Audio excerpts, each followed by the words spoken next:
요한복음 18장 33절입니다. 이에 빌라도가 다시 관정에 들어가 예수를 불러 이르되 네가 유대인의 왕이냐? 예수께서 대답하시되 이는 네가 스스로 하는 말이냐? 다른 사람들이 나에 대하여 네게 한 말이냐? 빌라도가 대답하되 내가 유대인이냐? 네 나라 사람과 대제사장들이 너를 내게 넘겼으니 네가 무엇을 하였느냐? 예수께서 대답하시되 내 나라는 이 세상에 속한 것이 아니니라. 만일 내 나라가 이 세상에 속한 것이 없더라면 내 종들이 싸워 나로 유대인들에게 넘겨지지 않게 하였으리라. 이제 내 나라는 여기에 속한 것이 아니니라. 빌라도가 이르되 그러면 네가 왕이냐? 예수께서 대답하시되 네 말과 같이 내가 왕이니라. 내가 이를 위하여 태어났으며 이를 위하여 세상에 왔나니 곧 진리에 대하여 증언하려 함이로다. 무릇 진리에 속한 자는 내 음성을 듣느니라 하신대 빌라도가 이르되 진리가 무엇이냐 하더라.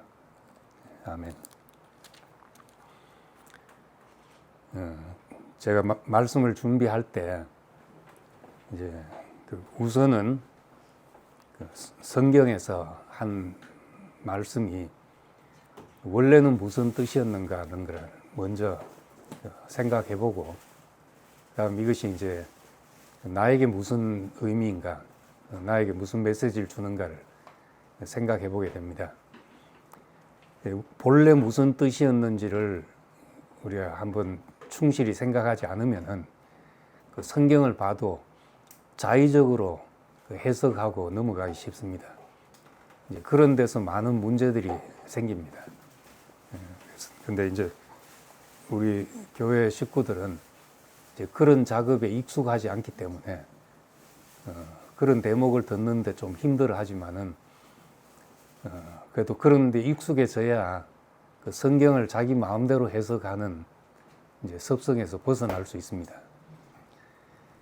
이제 오늘 빌라도 앞에 서신 예수님입니다. 내 나라는 이 세상에 속한 것이 아니다 하는 말씀을 하셨습니다. 그 앞에 18장 앞에 평택시 소사동 499-23입니다.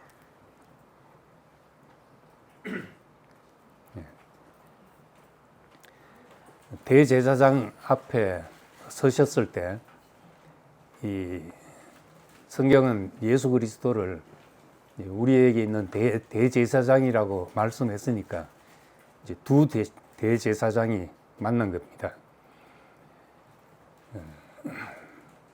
하나는 제물을 잡아 죽이는 제사장이고 하나는 자신이 제물이 된 제사장이죠.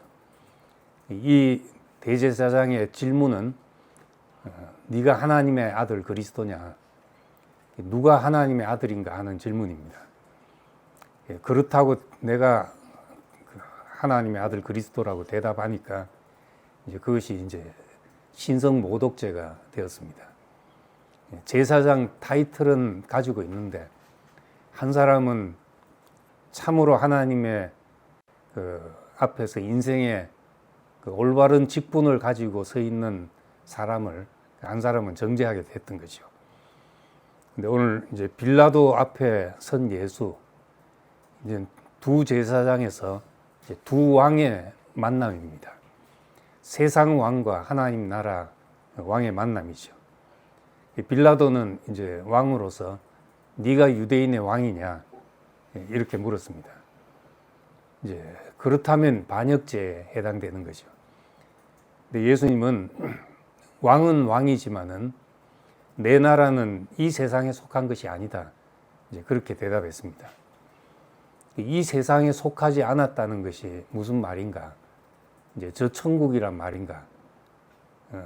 그런 어떤 공간적인 의미보다 그 하나님의 나라는 하나님의 통치가 임하는 것이니까 통치 방식이 다르다는 의미입니다.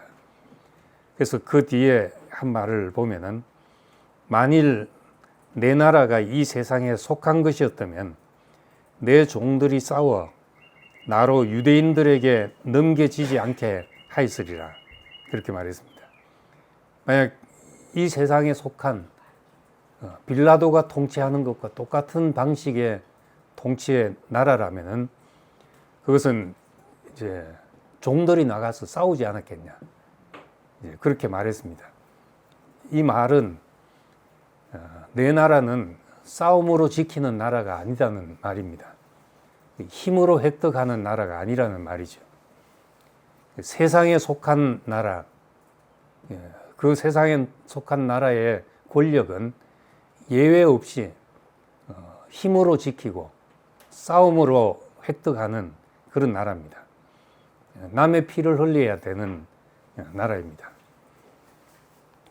우리 성경의 오역 중에 이제 큰 오역, 잘못된 번역 중에 하나가 마태복음 11장에 세례 요한이 옥에 갇힌 상황을 놓고 말씀하면서 세례 요한 때부터 지금까지 천국은 침노를 당하나니 침노하는 자는 빼앗느니라. 이렇게 번역된 말씀입니다. 이 말이 이제 사람들 천국은 침노하니까 침노하는 자의 것이다. 적극적으로 쟁취하는 자들의 것이다. 하늘은 스스로 돕는 자를 돕는다. 그런 뜻으로 해석하게 됩니다. 그래서 교회에서도 이제 떼쓰고 애쓰고 뭔가 힘으로 뭘 쟁취하려는 이런 것이 용납되고 그런 것이 잘하는 것으로 오해가 된 겁니다. 근데 이제 공동 번역이나 이제 새로 나온 번역들 보면은 이것이 이제 한자 성경을 번역하다 보니까 그렇게 되는데 원래는 이제 공동 번역에 보면 세례 요한 때부터 지금까지 하늘나라는 폭행을 당해왔다. 그리고 폭행을 쓰는 사람들이 하늘나라를 힘으로 빼앗으려고 한다. 이렇게 말합니다. 이것이 이제 앞뒤 문맥에도 맞고 이제 그 원래의 뜻에도 맞는 말입니다.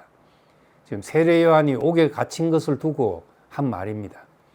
세례 요한이 하나님의 나라를 선포했는데 이 하나님의 나라를 힘으로 막으려고 한다는 말이죠.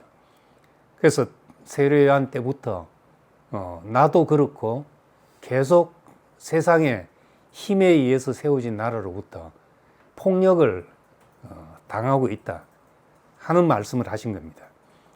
그리고 폭력을 행하는 사람들은 하늘나라를 힘으로 빼앗으려고 한다. 근데 이 말은 힘으로 빼앗을 수 있는 나라가 아니라는 역설적인 말입니다. 세례 요한도 예수님 자신도 이 폭력을 당하는 희생양으로 있다. 그 말씀을 지금 하고 있죠. 근데 힘으로 빼앗는 나라가 아니다. 힘으로 빼앗을 수 없는 나라가 있어야지 이 폭력이 종식될 수 있다는 겁니다. 만약에 하나님의 나라가 침노하는 자의 것이다. 힘으로 빼앗을 수 있는 나라 같으면 더 힘을 기르지 않겠습니까? 더 힘을 행사하지 않겠습니까?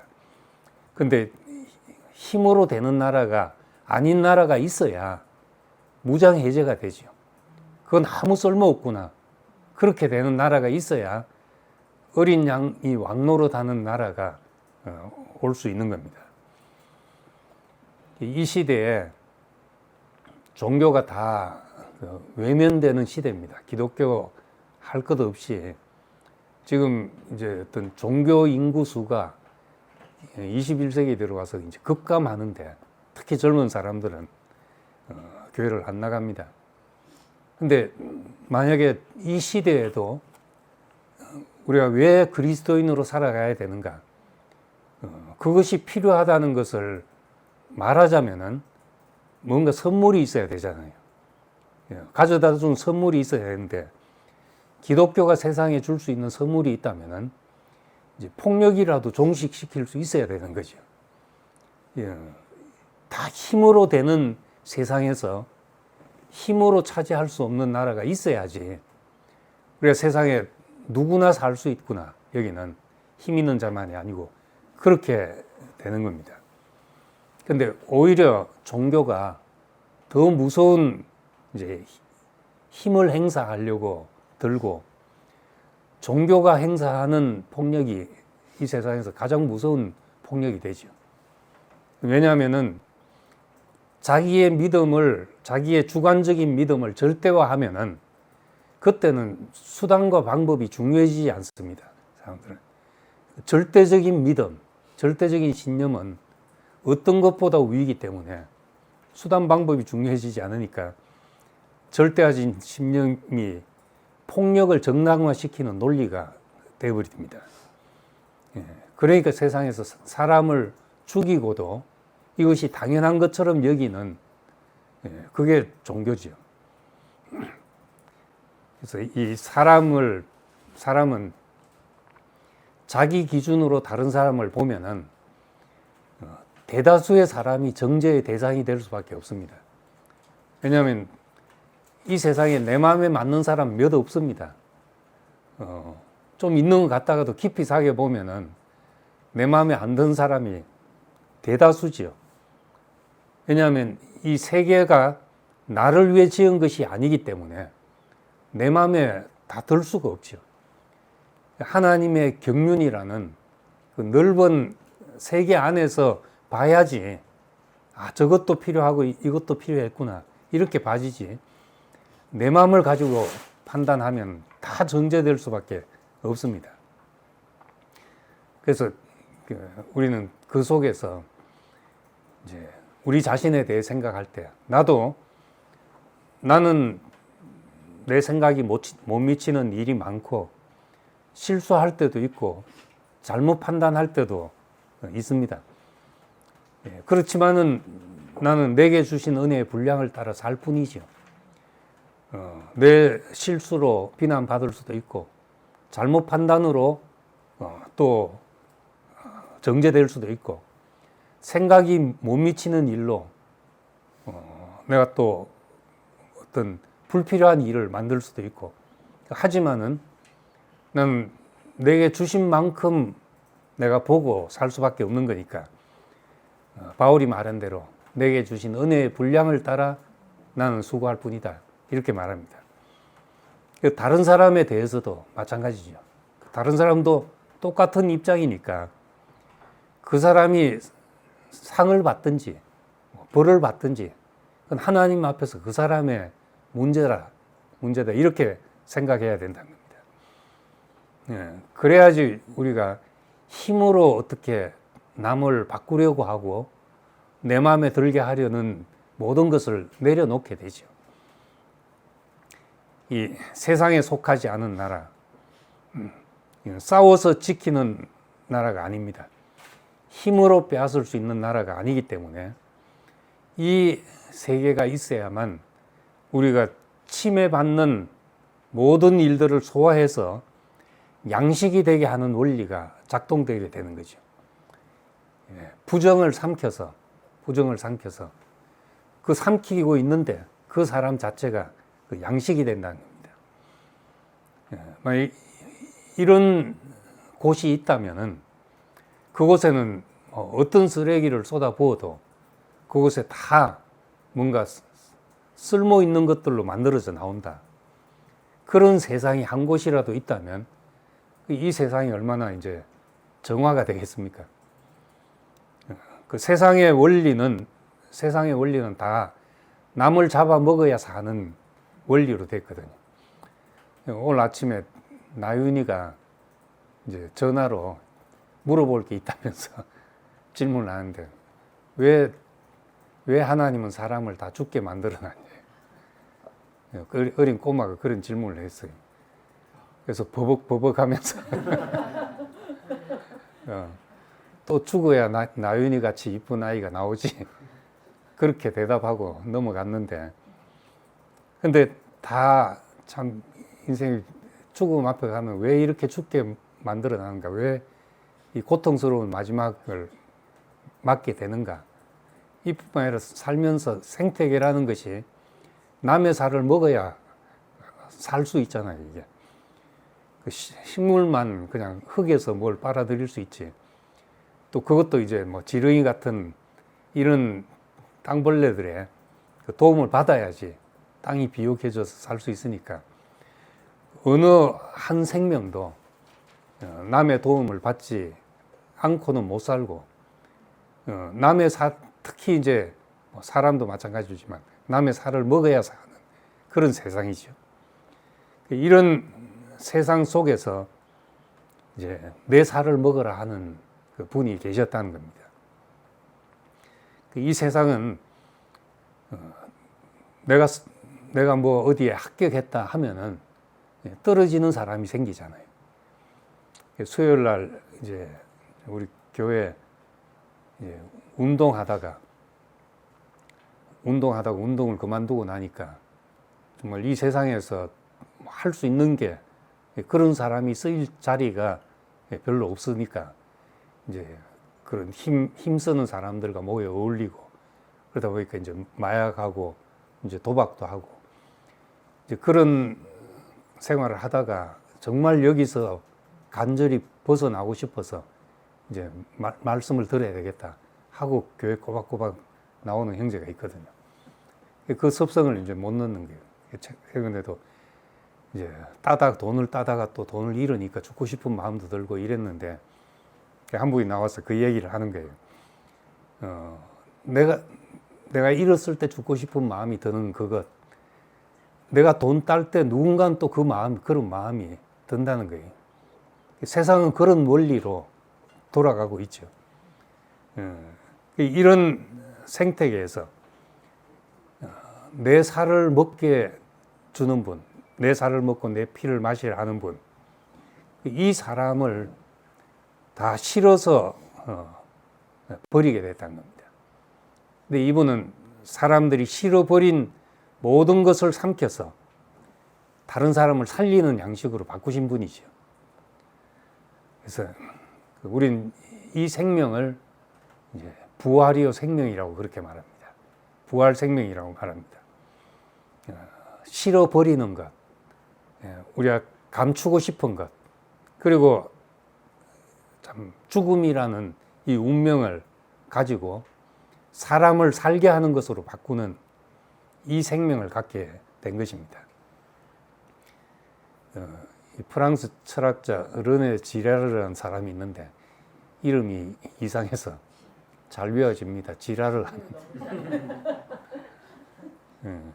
한국식으로 발음하면 그냥 붙여서 지랄 할 수 있는 사람인데 성경을 이제 독특한 관점으로 본 사람입니다.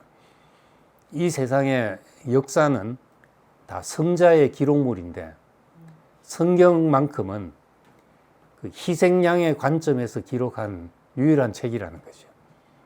그 성자의 관점에서 그리고 뭐 패자들은 그냥 정복했다 이것으로 끝나죠. 근데 희생양을 승리자로 선포하는 유일한 책이니까 왜 이런 책이 오늘날에도 필요한가? 이 세상의 구조를 보면은 다 폭력, 누군가에게 이 공동체나 사회에서 발생하는 문제들을 누군가에게 전가시켜야지 다수가 안심을 하게 된다는 겁니다. 희생양이 있어야 되죠. 이 세상은 문제를 해결하기 위해서. 그래서 고대의 희생 제물을 잡아들이는 이런 의식이 뭐 신에게 뭘 바친다는 것 이전에 공동체의 순화 기능이라는 겁니다. 누군가 사람이든지 무엇이든지 희생물을 잡아가지고 폭력을 이 사회에서 발생할 수 있는 폭력을 일정한 방향으로 해소시키는 역할을 한다는 거죠. 그래서 이제 어떤 문제가 터졌을 때 네로 황제는 로마 대화재를 그 화재가 책임이 어디로 튈지 모르니까 이걸 가장 약하고 이참에 때려잡고 싶은 유대인들에게 전가시켜 가지고 유대인들이 방해했다. 그래서 이제 박해가 시작이 된 겁니다.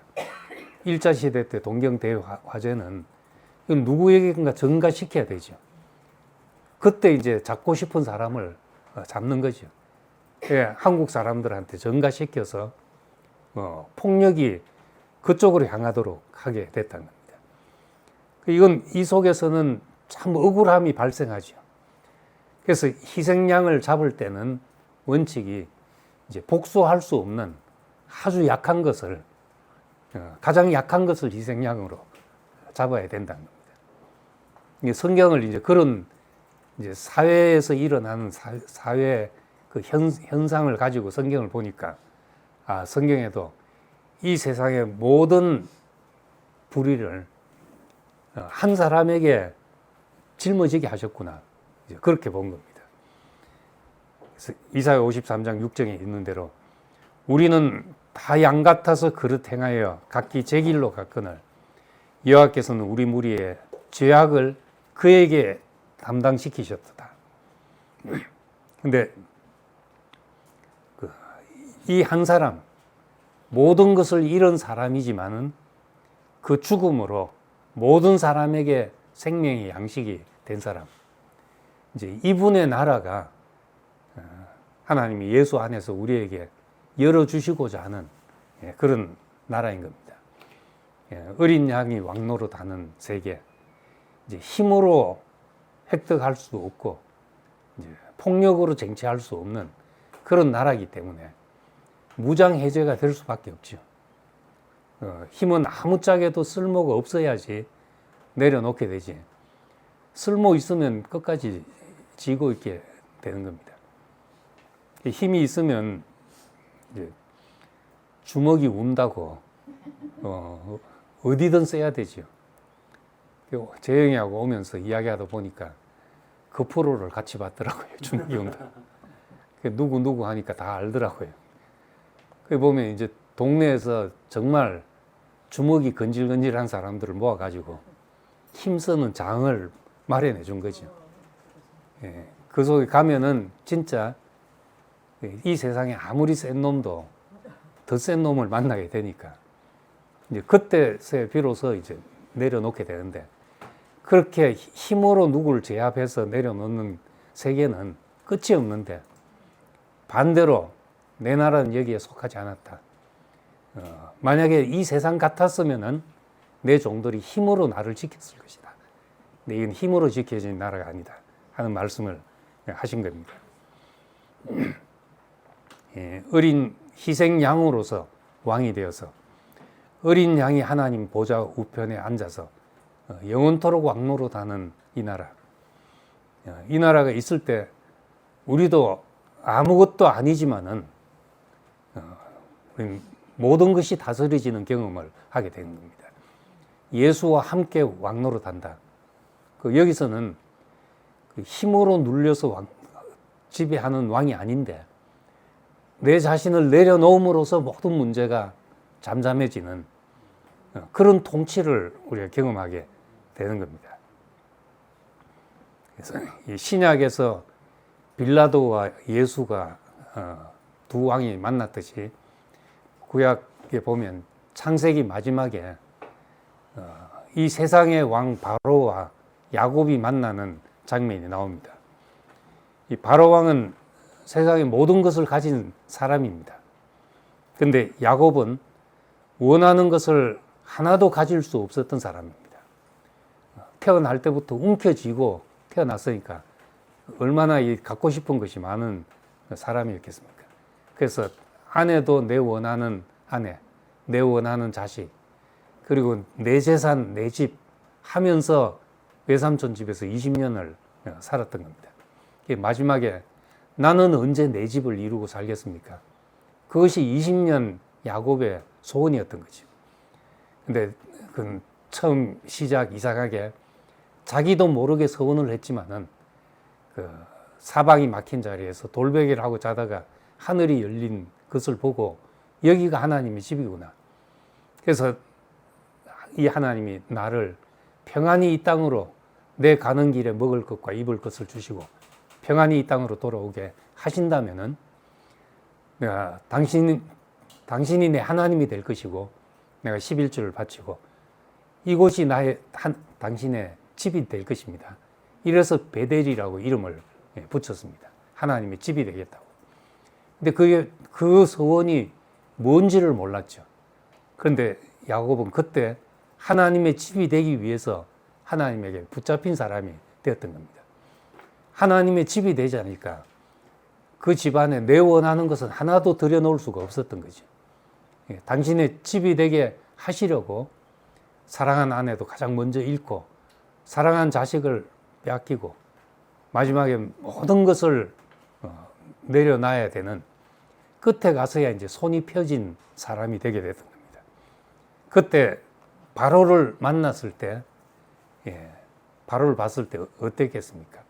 한 사람은 왕이고 한 사람은 지금 양식이 필요한 양식을 얻어야 되는 그런 노인네잖아요. 정말 아무것도 아닌 사람인데 이 사람 안에는 하나님의 다루심이 있었던 겁니다. 야곱이 바로 왕에게 없었던 것이 있었죠. 우리가 세상을 볼 때 이것이 보여야지 우리는 세상을 축복할 수 있는 사람이 되는 겁니다. 세상이 다 있는데 나는 왜 없나? 부러워하면 지는 거지요. 근데 오히려 보니까 다 있지만 세상에 없는 한 가지가 내게 있구나. 하나님의 다루심이 있구나. 당신의 영광이 나타나는 그 당신의 집이 되는 이 축복이 내게 있구나. 이걸 알 때 우리는 세상을 축복하는 사람이 되는 겁니다. 하나님은 우리를 그런 사람으로 세상 앞에 세우기를 원하는 것이죠. 예수 믿어서 내가 뭐가 됐다 세상에서 그 자랑을 가지고 예수 믿으니까 이렇게 잘 된다. 이걸 가지고 나가게 하시지 않고 바로 앞에 야곱을 세우듯이 우리를 그런 사람으로 세우기를 원하시는 겁니다. 야곱의 눈에는 바로에게 왕에게 다 있지만 없는 것이 자기에게 있는 것이 보인 거죠. 그래서 축복할 수 있는 손이 된 것입니다. 하나님의 다루심, 주의 손에 다루어져서 이 사람 인생 골골이 하나님의 흔적이 새겨지고 하나님의 어떠하심이 드러나는 그것이 하나님의 집이었던 겁니다. 이 바로에게는 목숨을 살게 하는 양식은 있었지만은 야곱에게는 하나님 앞에 살게 하는 양식이 있었던 겁니다. 표면적으로는 바로가 야곱에게 양식을 주지만 실제적으로는 야곱이 바로에게 양식을 이제 공급하고 있었습니다. 표면적으로는 야곱이 바로를 축복하지만 우리가 영적인 눈으로 보면 야곱이 바로를 축복하는 것. 이게 우리가 세상에서 눈을 뜬 사람으로 사는 모습이죠. 그래서 우리를 이런 사람으로 다루시고 이 사람으로 세상에 파송하기를 원하는 겁니다. 이 복음이 있을 때 내게 내 인생에 하나님의 관여하심이 있고 내 인생이 부끄럽다고 생각하고 나는 왜 약해서 이렇게 침해받아야 되는가 생각했던 그 모든 것이 하나님의 손길로 수놓아지는 인생이 되어서 그걸 가지고 우리는 세상에 파송이 되는 겁니다. 그래서 사탄 앞에 예수를 이끌어서 세웠다고 했습니다. 성령이 예수를 이끌어 광야로 가게 해서 마귀 앞에 세워서 시험을 받게 했다고 했거든요. 누가 참 하나님의 아들인가? 그것을 알게 하기 위해서 세웠던 거죠. 천사가 하나님의 아들인가? 사람이 하나님의 아들인가? 또 그런 관점에서 보면은 성령이 이끌어서 야곱을 바로 앞에 세우신 것이고 예수를 빌라도 앞에 세우신 것입니다. 우린 이제 거기서 내 나라가 어딘지를 알아야지 내가 내 잘난 기능을 쓰고 버림받을 나라인지 아닌지를 알게 되죠.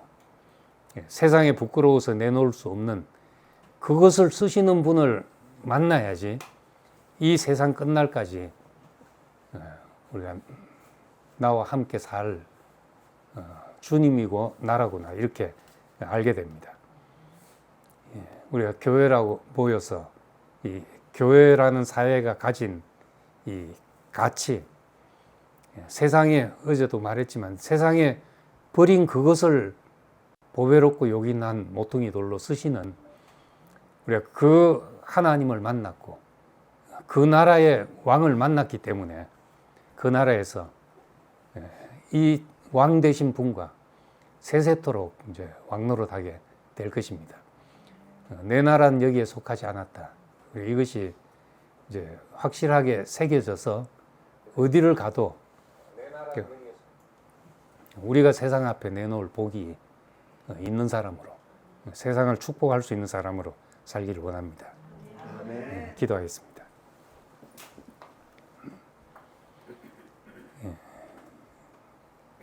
자비로우신 아버지 하나님, 우리는 늘 힘이 있어야 사는 나라 속에 살았습니다. 그래서 우리의 약함과 그 침해받는 모든 것이 억울하고 우리를 아프게 하고 우리를 고통스럽게 했습니다. 그러나 주님께서 그 세상에 속하지 않은 전혀 새로운 나라를 우리에게 열어주심으로 말미암아 힘쓰고 애씀이 아닌 누구라도 자신을 드림으로써 그 나라에서 왕노릇하는 이 신기한 세계를 우리가 누리게 됐습니다. 야곱을 바로 앞에 세우듯이 예수 그리스도를 빌라도 앞에 세우셨듯이 우리를 이제 세상 앞에 세우시려고 할 때 우리 인생에 가진 하나님의 참된 축복을 가지고 세상 앞에 설 수 있는 사람이 되기를 원합니다. 세상에 왕노릇하는 사람을 부러워하는 사람이 아니고 우리가 그 사람들을 보고 축복할 수 있는 사람들이 되게 하시고 세상에 없는 것이 무엇인지 우리 눈에 확실히 보이게 되기를 원합니다. 예수님 이름으로 기도드립니다. 아멘.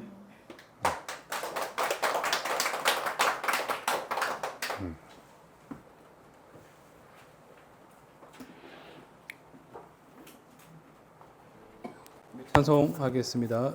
230번 하겠습니다. 230장입니다.